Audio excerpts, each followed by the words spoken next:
afternoon, and thanks for joining us. I'm Judy Simpson. As always, on the fourth Wednesday of the month, I'm joined by Mark LaBarr, conservation biologist for Audubon, Vermont. And today, we're going to travel with him once again to the islands of the Bahamas to talk about some ongoing work that Audubon and Mark have been part of. Nice to see you again. Always great to be here. So, you're off to exotic places again. We talk about your trips to South Carolina.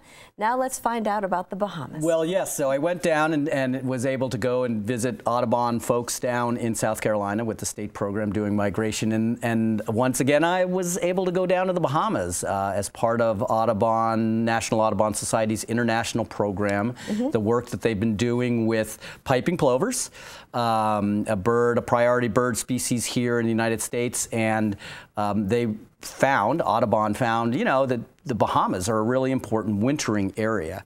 So some early research found that certain parts of the Bahamas, including the island of Andros Island, the northern end of Andros, the Jolter Keys, and the Berry Islands, these were all important wintering sites for our Atlantic population of piping plovers. Yeah, maybe we can just take a look at where that is and what we're talking about. So, you know, to give folks perspective where the Bahamas are, you know, they sit right off of Florida, just north of Cuba.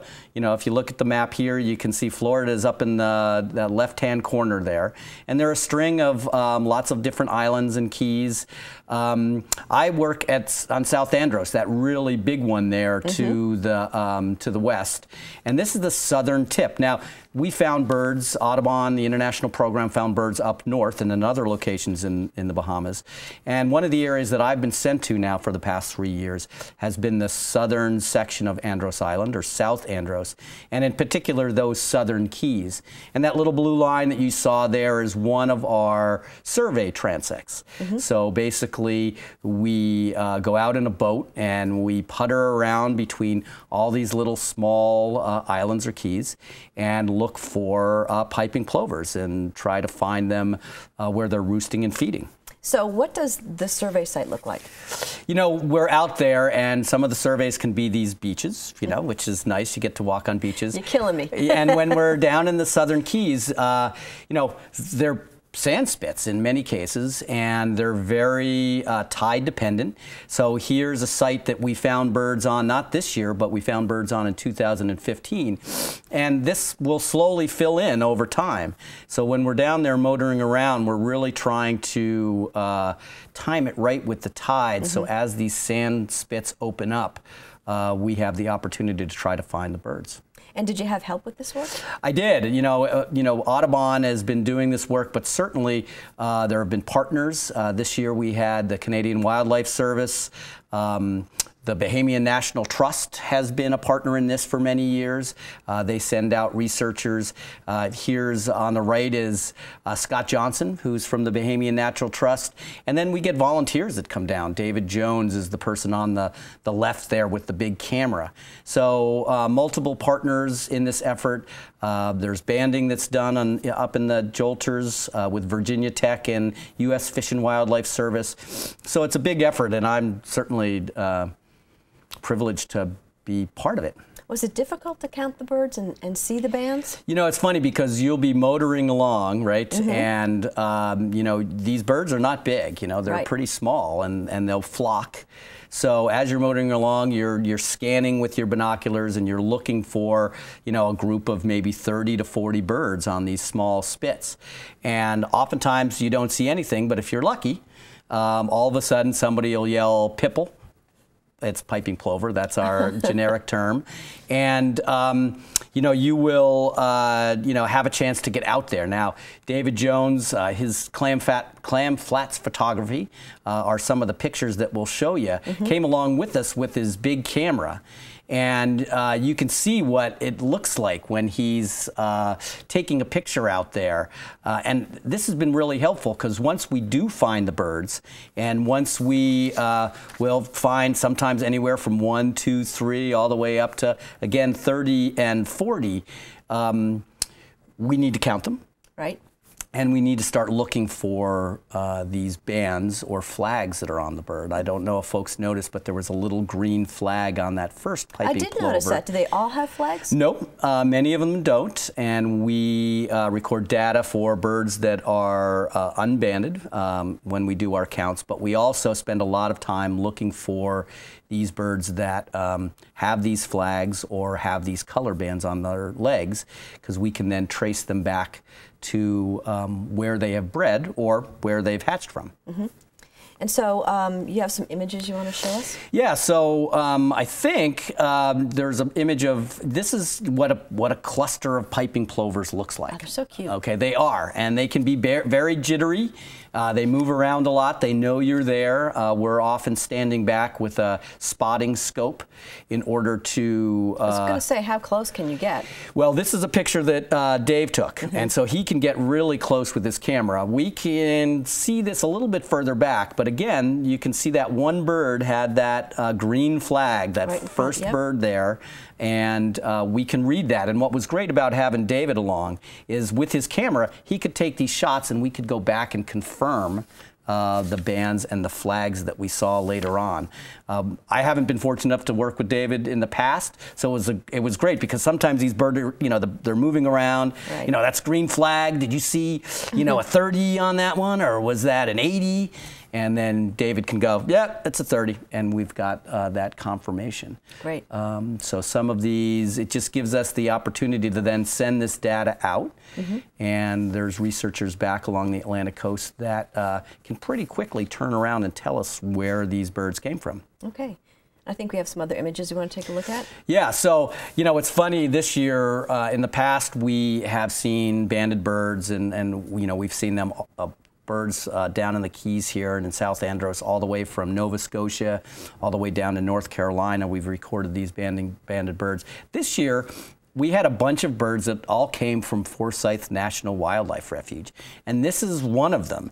And it's interesting because they give them names there. Really? So this is black, yellow, black, black, and they call this, it was hatched as a chick this year, and this is Audubon.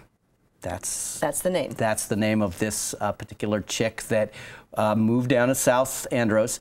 We found this bird with a number of other young birds, first-year birds, down in the Southern Keys, all in the same flock. So the next one is a bird called Chaz Tannenbaum. Now, where they come up with some of these names. That's Chaz there on the right? That's Chaz there on the right, and you can see those color bands. And again, Dave and, his, clam flat photography gives us this nice confirmation that we can go back and confirm that we saw these birds.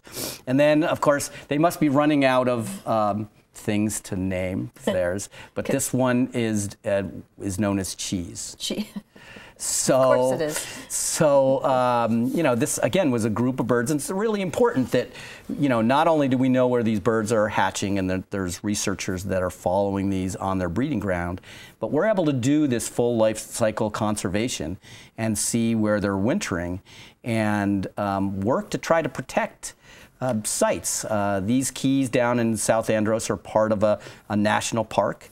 And just recently, the keys up in the northern part of Andros, again, the Jolters and the Berry Keys, were just recently, because of Audubon's and the the Bahamian National Trust, their efforts have also been declared protected areas. And so by doing this work, we can further piping plover conservation all over the place. So it's pretty exciting to be part of this research, and not bad to spend some time in the Bahamas in the winter. Yeah, it's been good. It's I get down there. I go down there for about a week, and so it's nice to get away from Vermont, but it's also nice to be able to get this information. This year we had about 152 confirmed piping plovers that we saw, maybe 154. There were a couple that we potentially double counted. And we had 13 of those were either flagged or color banded.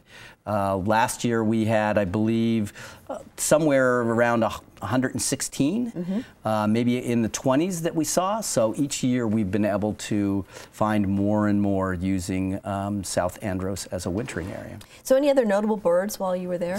Well, again, you know, it's great. I have my little camera and I try to take pictures when I can, but having David along with his camera, you know, you get great shots like this. This is a female Cuban emerald, one of the hummingbirds down there. And then, of course, you know, I'm always in search of a new bird. Okay, this is a great lizard cuckoo. A great lizard cuckoo. Right. Okay. So the last 3 times I've been down to the Bahamas, we know these birds are around there. Andros is one of the places that the Bahamian lizard cuckoo nests and breeds on. Andros is another hotspot for the Bahamas oriole. But this is a bird that I tried to see. So we went to different places in South Andros hoping to find the lizard cuckoo. And so this is my 3rd attempt. As you know, I'm always looking for new birds to see or new birds to band. And we get down there, we pick up all of our stuff, we pick up our rental car, and we pull into the lodge that we're staying at. We get out of the car, and this is on the first night we're there, and all of a sudden, either Scott or David go, oh, there's a lizard cuckoo. It was probably Scott, because he is familiar with a lot of the Bahamian birds, because he's a biologist with the Bahamian National Trust. And sure enough, there's our great lizard cuckoo right above the place that we're going to stay for the week. Done. Done. We were able to check that one off really quick. Okay, well, it looks like we have some time for viewer mail. Here's a picture from John LaBarr of Grand Isle, Vermont. And he writes, I believe this is a female cardinal that was at our feeder, but I've never seen one this color. Is this a unique color, or is it common among the females? So this is a color that is actually... Oh my goodness, I've never seen that. I mean, look at that. Crazy. That's pretty, it's a great variety, obviously, on cardinals. And this is a bird that, I guess it's a genetic mutation which causes this coloration. Oftentimes in birds, we can see different colors can be brought out by things that they're eating, and that'll show up in their plumage. But from what I saw, this was, you know, genetically lined up, but a great bird to see show up at your feeder. And I've got one here from Donna West from Morrisville, New York, and she writes, hi Mark, I thought you'd like this one. Due to the snowstorm on March 14th, our ground-feeding birds couldn't find food on the ground. This mourning doves decided to give our feeder a try. After quite a bit of wing flapping, she figured out how to sit on the feeder. Success. I'm sure that was one happy bird. And we've talked about this when we've talked about bird feeding. Some of these larger birds have a difficult time getting up on the perches. Which is why they're ground feeders. Which is why they're ground feeders. And so they, you know, when you get a snowstorm and you've got a bunch of snow, you can't access that seed. They try to get up there and take advantage of what the chickadees and nuthatches and woodpeckers have available to them. So this one was successful. Figured it out. Okay, we have another question here. We don't have a picture that goes with it, but I read the following article on Facebook and got worried that I'm hurting the hummingbirds. I love birds and would never want to hurt them. Is this article true? What is Jamie talking about? So the article was about using red coloring in your hummingbird liquid. And you know, most hummingbird feeders are designed to have some red on them. Right. Sometimes the feeder, if you buy it, comes with a packet of this red dye. That you mix with water. That you mix with water. I guess, you know, like anything else, you add something to the sugar water. It's got colors and artificial, you know, not necessarily flavorings, but, you know, different colors that aren't necessarily needed in order to bring the hummingbird in. So I would say, you know, don't use those packets.